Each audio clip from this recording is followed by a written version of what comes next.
Oke, teman-teman semuanya, kita sering dengar kalimat ini bahwa batik itu warisan budaya dan harus kita jaga.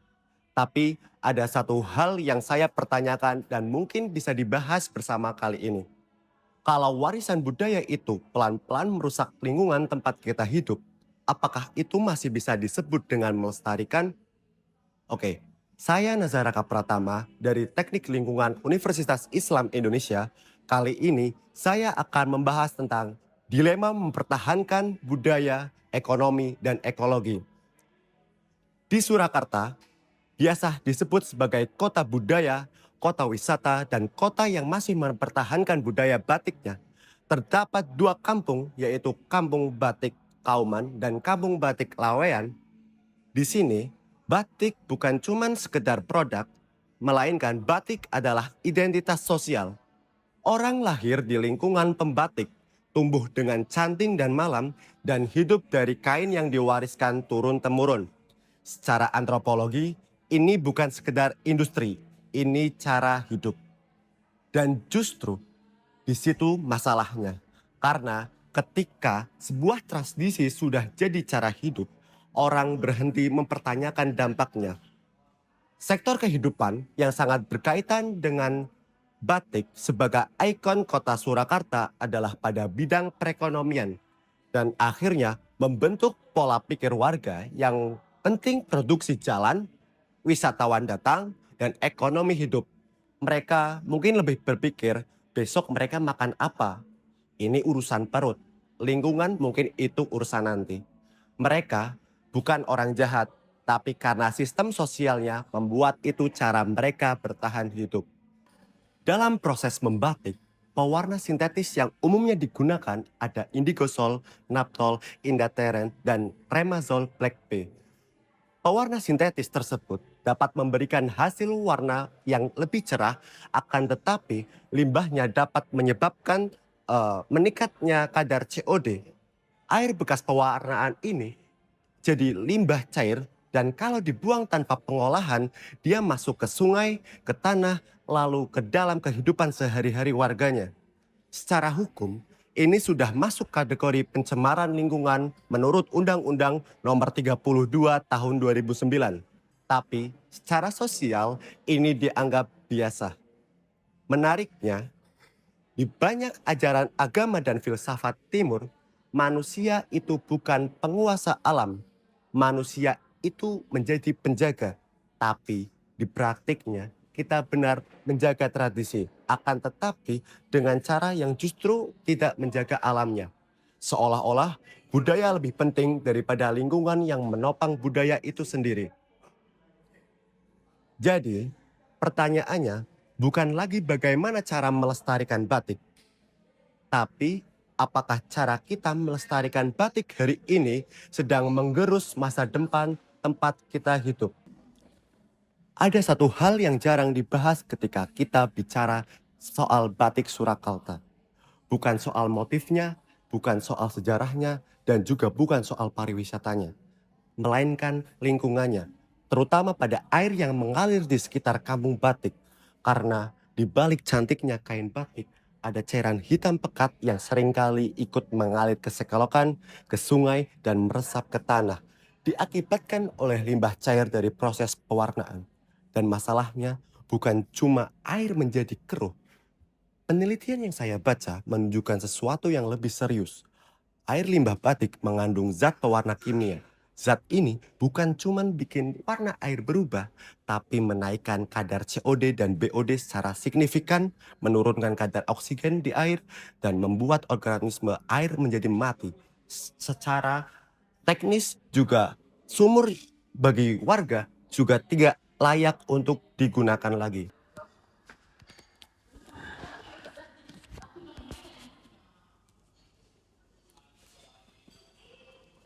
Artinya, air yang tadinya bisa jadi sumber kehidupan berubah jadi media racun.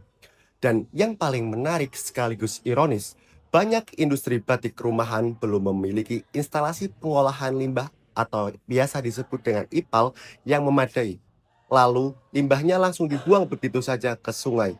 Karena dianggap cuma air bekas pewarna, Padahal secara parameter lingkungan, air ini sudah melewati baku mutu pencemaran. Yang kena bukan cuma sungai, tapi dari tanah yang meresap ke sumur warga. Bahkan, udara dari proses pembakaran lilin malam yang menghasilkan gas sisa, ini bukan lagi soal estetika batik. Ini soal ekologi yang pelan-pelan dikorbankan demi ekonomi. Dan ini yang paling jarang dibicarakan di festival, karnaval, di baliho pariwisata. Karena yang kelihatan itu cantik kainnya, dan yang nggak kelihatan itu kotor air limbahnya. Masalahnya, makin kelihatan ketika kita bicara soal instalasi pengolahan air limbah secara konsep ini solusi. Namun secara praktik ini masih jauh dari kata cukup. Di Kampung Batik Lawean dan Kampung Batik Kauman, jumlah IPAL nggak sebanding dengan puluhan industri batik rumahan yang diproduksi setiap harinya. Yang artinya perlu kita ketahui banyak limbah yang nggak pernah masuk ke dalam proses IPAL dan langsung dibuang begitu saja ke sungai lalu mengalir hingga ke laut. Dan warga yang tinggal di pelantaran sungai ini bukan cuma melihat, namun mereka hidup di dalam ekosistem tersebut. Air yang tadinya dipakai untuk mandi, masak, mencuci, sekarang berubah menjadi berwarna gelap dan rasanya pahit, hitam, getir, dan pastinya berbau menyengat. Sumur mereka praktis gak bisa dipakai sama sekali. IPAL sebenarnya dibuat untuk menurunkan kadar COD dan BOD agar zat kimia pada limbah itu aman untuk dibuang ke dalam sungai. Tapi masalahnya bukan cuman ada atau tidaknya IPAL. Masalahnya adalah banyak UMKM yang tidak terhubung ke IPAL. Mungkin karena biaya operasional IPAL yang tergolong mahal dan harus jalan tiap harinya, dan sebagai produsen tetap akan memilih buang langsung karena lebih praktis, lebih hemat, lebih ekonomis. Bahkan ada yang mengakali dengan cuman membuang limbah tersebut ke dalam speed tank yang jelas-jelas itu bukan untuk limbah sama sekali. Bukan karena orang nggak tahu ini berbahaya atau tidak, tapi karena secara sistem lebih mudah buang limbah daripada mengolahnya. Lebih murah mencemari daripada menjaga. Dan pencemaran ini sifatnya menyebar dari selokan ke sungai bahkan sampai ke laut. Kalau musim hujan, mungkin akan terdorong ke laut dan kelihatannya hilang. Namun kalau musim kemarau, sungai akan menjadi hitam dan berbau menyengat. Dan semua orang di sekitarnya harus menghirup, melihat, dan menggunakan air itu setiap hari. Kita sering berpikir solusi limbah batik itu rumit. Harus IPAL mahal, harus teknologi yang canggih, harus butuh bantuan dari pemerintah. Padahal masalah utamanya bukan di situ. Masalah utamanya ada di tahap paling awal yang selama ini kita abaikan. Sebelum limbah masuk IPAL, sebelum limbah masuk ke sungai, itu tidak pernah ada tahap penampungan yang benar. Limbah batik itu unik.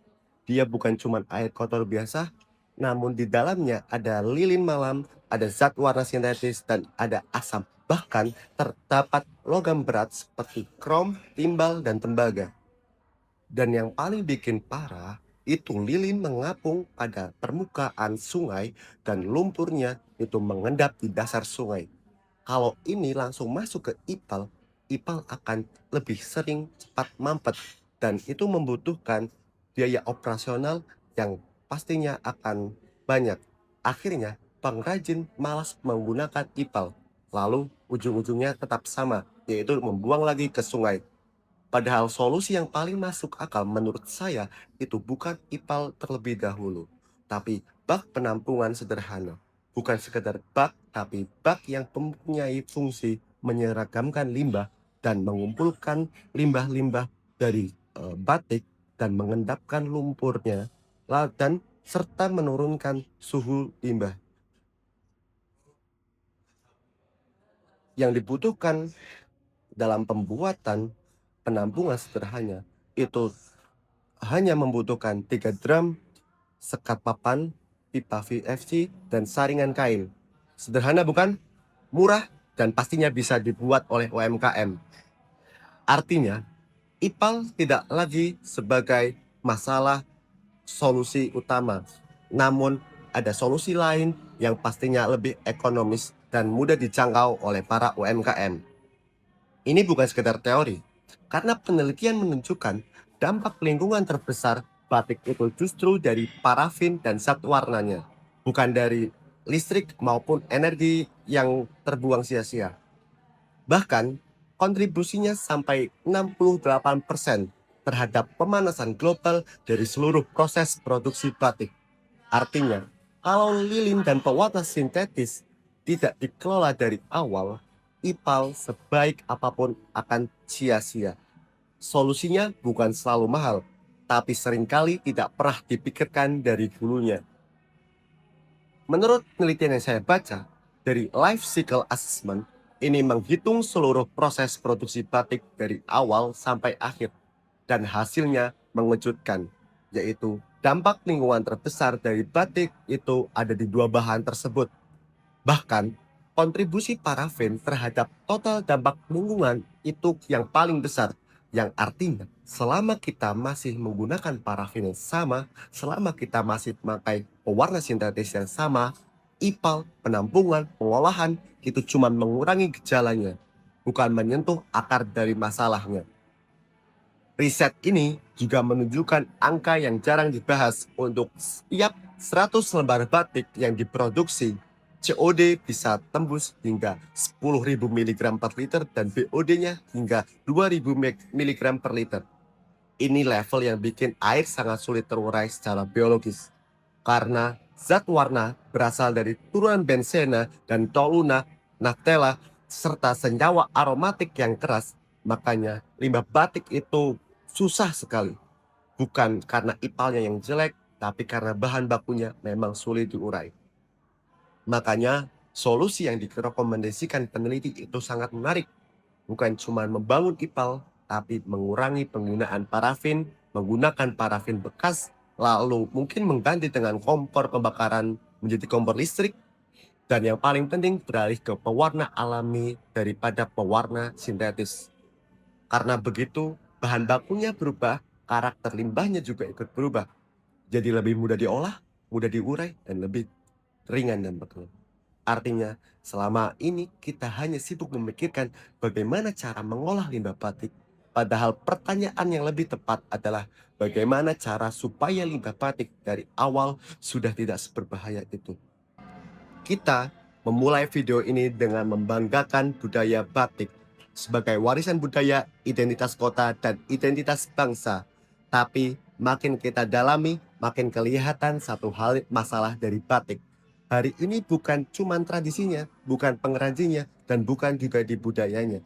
Masalahnya ada di cara kita memproduksi batik ini di era modern. Karena riset menunjukkan limbah batik itu sulit terurai. COD dan BOD-nya juga tinggi dan mengandung parafin dan zat warna sintetis turunan serta senyawa aromatik. Dan yang paling besar kontribusinya dalam terhadap kerusakan lingkungan adalah parafin dan pewarna sintetis itu sendiri. Makanya sungai menghitam, sumur warga tercemar, air berbau, dan warga bantaran sungai yang menanggung dampaknya setiap hari.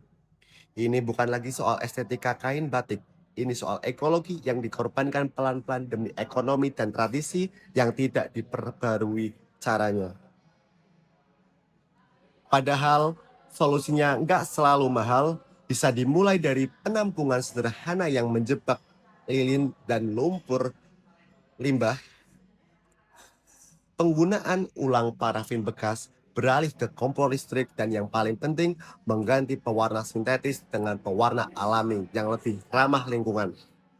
Karena kalau bahan bakarnya berubah, karakter limbahnya juga ikut berubah.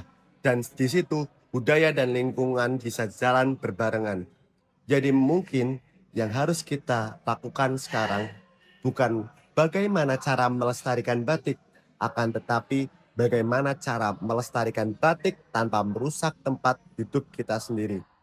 Mungkin sekian dari saya. Kurang lebihnya mohon maaf. Wassalamualaikum warahmatullahi wabarakatuh.